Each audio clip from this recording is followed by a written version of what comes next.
You can see the names right there on the screen. Matt Schlapp is with us, Republican strategist and American Conservative Union chairman. Now, theoretically, the Republicans have the votes to win and get every one of Mr. Trump's nominees into the cabinet. Now, that's the way it works.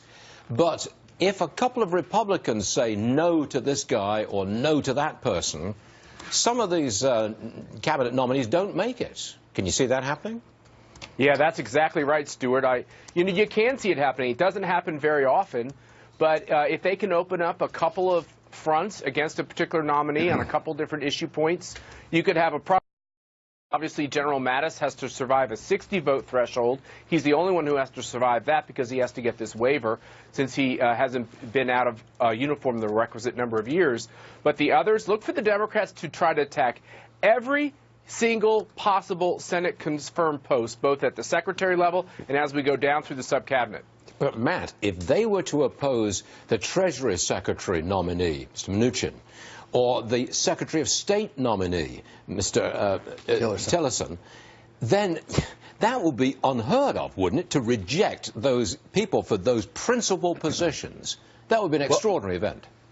Well, let's look at it two ways, Stuart. Yes, it would be extraordinary. We haven't had a cabinet secretary be knocked back like this since, like, John Tower. It's been a really long time. But they also... Matt, I'm terribly sorry to interrupt you, but I've got breaking news on Ford Motor Company. This is important. What are they doing? Yeah, apparently announcing plans in a live press conference in a little bit, but they are going to cancel plans for a $1.6 billion plant in Mexico, instead investing $700 million in Michigan expansion there. So right up Donald Trump's alley.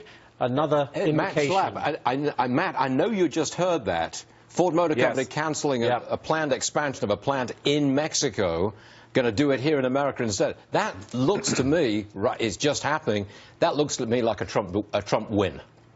I think all it is it's Ford with many other American companies saying, look, there's going to be a better business climate in America. Taxes are coming down. Regulations are going to be more common sense. And they're going to double down by investing in America. This is more great news for the American worker.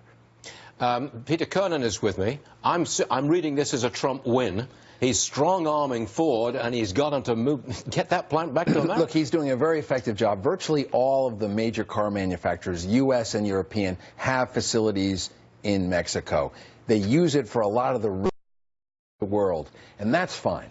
What Trump really objects to, and I agree with, is this notion of manufacturing it down there to bring into the United States tax-free. And I think focusing on that has caused a behavior modification in Ford and some of these other companies. I'll be interested to see, there are some like GM, they've got $5 billion on their way that they've invested already down there. It's pretty hard to undo that. But Ford is a sign of change. Absolutely. Ash, can I come back to you for a second? It was a $1.6 billion plant. They were going to build in Mexico. Cancelled.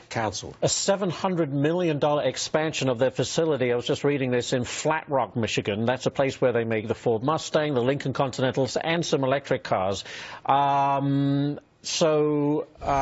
they are going to make the next generation focus at their existing plant in Mexico to improve company profitability. So in other words, they're going to do some manufacturing down there to look after the bottom line, but they're also cancelling plans down there and expanding in Michigan. Matt Schlapp, come back in, please. How do you think this is going to play in the country as a whole? Not amongst political professionals, but how are people going to take this?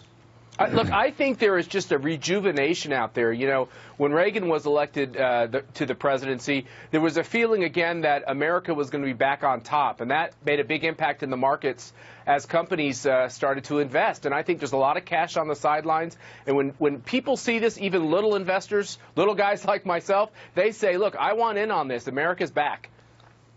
Matt Schlapp, thank you very much. I'm sorry I interrupted you, but I thought that was pretty big news about the Ford Motor Company. Yeah, there's a footnote. Thank you very much. To Ashley, there's the